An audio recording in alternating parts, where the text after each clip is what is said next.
அந்த கட்சிக்கு நான் சப்போர்ட் பண்றேன்றது எனக்கு ஒரு மாதிரி பயங்கரமான ஒரு மொமெண்டா இருந்தது அப்படின்ற மாதிரி சொன்னா.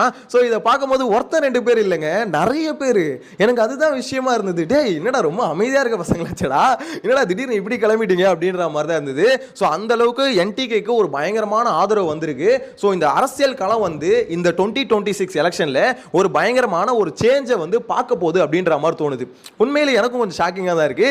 ஏதோ ஒன்று நடக்க போதியா அப்படின்ற மாதிரி தான் இருக்கு. ஏன்னா மக்கள் வந்து ஒரு மாதிரி வெறுத்துட்டாங்களோன்னு தோணுதுங்க.